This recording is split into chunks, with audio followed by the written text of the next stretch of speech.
I recently built a LEGO X-Wing from these amazing instructions I found on Rebrickable. The instructions were for Luke Skywalker's Red 5, but I wanted to highlight a character who was a little less well known. I settled on Biggs Darklighter, who flew under the call sign Red 3. There were a lot of little cosmetic changes involved in that conversion, but the biggest one was the astromech droid. Just about anyone who's seen Star Wars knows that Luke Skywalker flies with R2-D2. But who does Biggs fly with? I've never thought about this before, but I just want to make sure the astromech droid is the right color. In trying to answer this one simple question, I stumbled into a bizarre and completely unimportant mystery. Star Wars has actually been weirdly inconsistent about the name and the appearance of Biggs' droid. In my original video about the X-Wing, I had this whole rant planned about this droid, but I felt it was somehow detracting from the overall point. I mentioned that I might make a bonus video about this droid, and people were like weirdly into that. I got so many comments. So by somewhat popular demand, here's that video. My first step was to look at the LEGO X-Wing from 2018. This set included both Luke and Biggs. Luke was obviously paired with R2-D2, but Biggs was paired with this droid, which was named R2-Q2. So that's it, right? But wait, why does Wikipedia say that Biggs' droid was R2-F2? If you look at game cards or recent action figures, they all agree Biggs' droid is R2-F2. But these droids look very similar, so at first glance it seems like they got the name wrong, but they got the appearance right. But earlier sources do call Biggs' droid R2-Q2. So is R2-F2 the wrong name? Where did that come from? Wikipedia blames the confusion on one Stephen J. Sandsweet, the author of the 1999 reference book Star Wars: The Action Figure Archive. See, R2-Q2 looks like this, and R2-F2 looks like this. No, that's the same picture. Stephen J. Sandsweet, what did you do? So the real R2-Q2 is right here. It's one of the droids we see helping the Empire search the blockade runner. Also, weird fact here, one of my commenters recently told me that this ship's proper name is the Tantive 4, and that's insane to me. I've called it the Tantive 4 my entire life, but I looked it up, and I think they're right. Okay, we'll get back to R2-F2 soon, but I do want to tell you one more thing about R2-Q2. This droid has one other on-screen appearance. In The Force Awakens. Yeah, decades after this droid helped the Empire, it has switched sides and is now helping the Resistance. Go figure. As you probably know, Star Wars has two major continuities. There's Legends, or the Expanded Universe, which ran until sometime in 2014. Then a new continuity was introduced, and we currently refer to that as canon. Whenever this droid came up in Legends, and it wasn't very often, it was known as R2-Q2, same name as the other droid. Somewhere around 2012, at the very tail end of the Legends era, somebody must have realized that there were two R2-Q2s running around. To fix this, Biggs' droid was renamed R2-F2 for the X-Wing Miniatures game. That name entered the current canon in 2018, when this droid was introduced to the Black Series action figure lineup. That's the same year as this X-Wing set, so you can't really blame LEGO for getting it wrong. Okay, before I get any further, I have to come clean about something. This droid is not from the 2018 X-Wing. No, it's actually from the 2011 Imperial V-Wing. So this is not the R2-Q2 that's supposed to be R2-F2.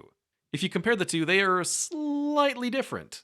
I noticed this minifig at a Bricklink store that was selling a lot of other things that I needed for my X-Wing. So I figured, why not order this one rather than making a special order just for the 2018 fig? I mean, it's the same droid, right?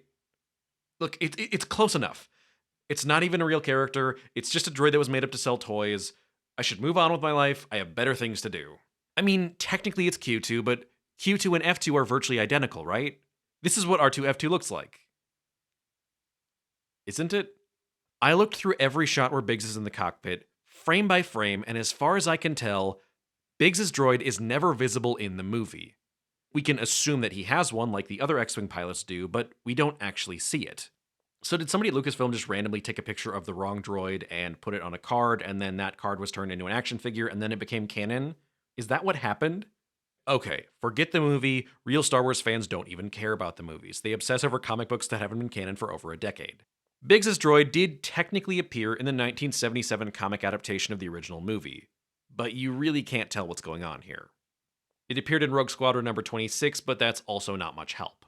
As far as I can tell, Star Wars Empire number 15 is the first time we got a look at this droid in the Legends continuity. Okay, so it seems to be white with bluish-green markings. So this is what the droid looked like in Legends, but only for a couple of pages. Flip forward in the same comic and the droid looks like this. The base color here might be blue, but comics often use blue as a highlight on dark objects. For example, Superman's hair isn't really blue. So maybe the droid is black with a white band around the head. Or maybe this is supposed to look the same as the previous page and the inker just got sloppy. 3 years later, the droid appeared in a flashback in Star Wars Rebellion #1. The pattern is similar to the first appearance, but here it seems to be black. So based on its appearances in Legends, we can say that this is a white or black or blue droid with white or black or blue or green markings. Glad I wasted my Marvel Unlimited free trial on this.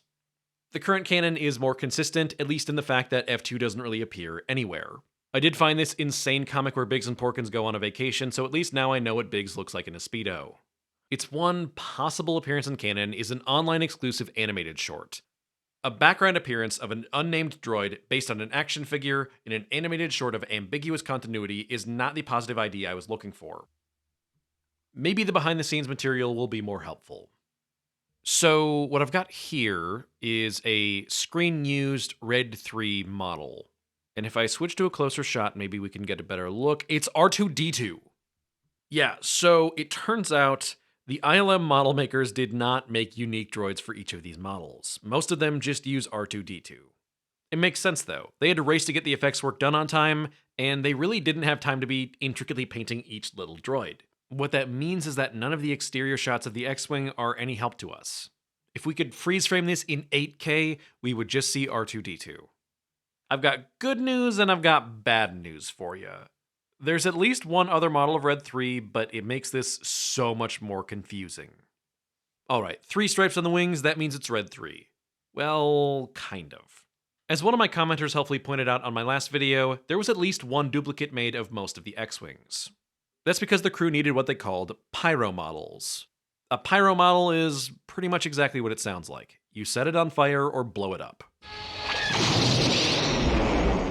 This is not a pyro model of Red 3. And, I mean, of course it's not. We saw it blow up in the movie. So what is this? Okay, so earlier in the battle, Red Leader takes a bad hit to one of his engines and he zooms down and crashes into the Death Star. But if you frame by frame it, you can tell the pyro model isn't in this shot. This is the Red Leader pyro model. It wasn't completely destroyed in the filming of this scene, there's just a big spark that comes out of the engine. After they got this shot, somebody at ILM repainted this as Red 3. And then they didn't use it in the movie. So this is a screen-used Red 3, but when it was used on screen, it was Red 1. As far as I can tell, this thing didn't see the light of day as Red 3 until years later. At some point, the ILM crew must have thought that they might need another Red 3. We could speculate as to why, but we don't really know. I haven't drawn attention to it, but you might have noticed that's not R2D2. Who is it? Well, it's a pretty good match for this droid in the briefing at the Rebel base. Wedge's Red 2 has its own droid. Biggs was originally a much more important character, so it's possible he got his own droid as well. This is definitely not Red Leader's droid. That would be this guy, who we see in the same scene and behind the cockpit right here. Is this the real face of R2-F2? We'll call this black and silver number our first candidate. I was ready to do a victory lap. And then I saw this. Same droid on a different ship. Remember how I said that most of the ships used R2-D2? Apparently some of them used this. Then, I found a video of these guys showing off a screen-used Y-Wing that auctioned off in 2024. 2 different ships sold at auction with the same droid, so we know for a fact that ILM had more than one black droid for its models. This is Gold Leader's Y-Wing, maybe this is Gold Leader's droid, and they just painted the Biggs one the same. And then I found out that these things are removable, so this could be anybody's droid. We know the droids were swapped around at some point because in this photo we see a gray one in the socket. When Gold Leader reappeared in Rogue One, the crew seemingly decided this is the right droid. Going over a bunch of different material, I was able to confirm the droids for Red Leader, Wedge, Luke, and Porkins, but there's still a bunch of other pilots out there that aren't accounted for. The black droid could go with any one of them. Maybe the ILM team intended for Biggs to have the black droid, maybe they didn't. And then we come to this, the replica I used for my main source as I was modifying my X-Wing to be a Red 3. At a glance, the droid might look white with black markings. But look a little closer, and it's dark green. The markings match a different droid we see in the Rebel base. That droid really looks black in the movie, but recent merchandise has been showing it as dark green. Is it possible the real color is green and the lighting in the movie is just deceptive? I don't see it, but weird stuff like this has happened before. Look at Han's jacket from Empire Strikes Back. It's blue on my minifig, it's blue on a toy that I had as a kid, but it's actually brown. So I don't know, maybe this droid is green. The real question is it R2-F2? This is candidate number 2. These same model makers made a whole series of X-Wings. These modelers had access to tons of reference material, some of which probably isn't publicly available. According to this description, the droid on each model was painted to match the one that was actually behind the actors when they were filming their cockpit scenes. Okay, so the crew only built one X-Wing cockpit for filming. Every actor shot his scenes in the same seat, but the droid dome behind him was swapped out to match each character. So when actor Garrick Hagan shot his scenes as Biggs, maybe this is the droid that was behind him. That makes this candidate number 2. The wrinkle here is that Lucasfilm has identified this droid as R2-X2. X2 supposedly flew with Red 10, but I can't find any photos to confirm that. I was hoping the modelers would have made a Red 10 so I could see what droid they used for that, but unfortunately they didn't. Looking at their other X-Wings, most of the droids are correct. I've found conflicting info on what Red 4's droid looked like, so I can't say for sure one way or the other there. There are 2 possibilities here.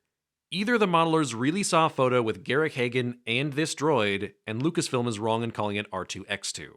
Or Lucasfilm is right and the modelers mixed up the droids.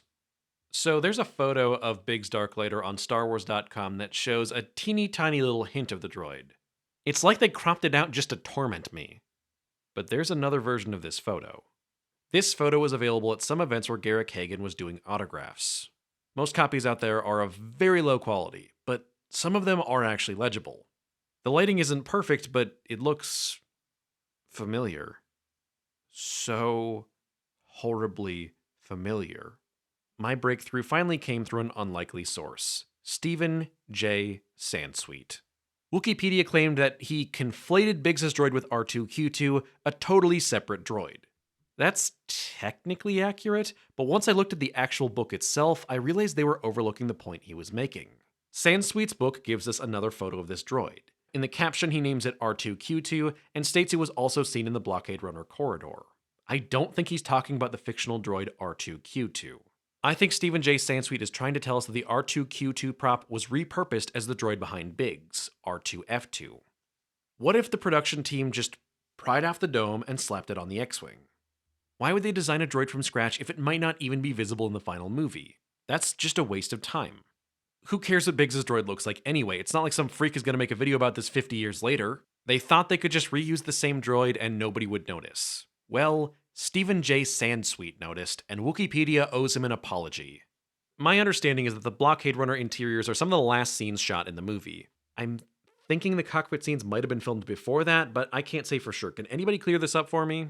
Regardless, I think this dome was designed to be this droid, and even if they shot Biggs' scenes first, it's still a repurposing of that prop. Despite the prop not actually appearing in the frame, Lucasfilm decided to keep the design, but they made it darker in merchandise to distinguish it from R2-Q2. I think it's really weird that they kept the design from a repurposed prop that wasn't even visible in this scene, and then changed it anyway. Personally, I'd prefer if they changed it a bit more. Even if you want to keep the head, at least give it a different body. Or, preferably, use the black and silver one. It's a perfectly good design, and as far as I know, it doesn't have a name. Somebody out there, please tell me, who is this? I did also briefly have a kind of psychotic break where I thought that this droid and this droid were the same prop in kind of like a black and blue, white and gold dress situation, but eventually I was able to shake that perception. So the final verdict is that this is actually the correct droid. It doesn't matter that I'm using a minifig that's intended to be R2-Q2 because there was never an R2-F2 to begin with. It was always just a repurposed R2-Q2, and for some reason, Lucasfilm has decided to stick by that. So maybe you can see why I didn't include this in the main video. Thanks for listening. I promise I will make something less stupid soon. And while I'm making a video about a lot of mistakes that other people have made, I think it's fair to acknowledge one of my own. In my X-Wing video, I said that the 2018 set was the first one where the wings were built straight into the engines and they opened together like they do in the movies. Someone in the comments pointed out that that's wrong. I have no idea what I was thinking when I wrote that line, because looking at these previous X-Wings, that's how they all work. So just thought I should acknowledge that. Last of all, thank you to everyone who's been watching or leaving comments or likes or subscribing. I really appreciate all of it. When I made my X-Wing video, I had less than 2,000 subscribers, and now I have 4,000. I know that's not a lot in YouTube terms, but that's so many more people than I thought would ever indulge me in my nonsense, so I'm kind of amazed. Thanks, everybody.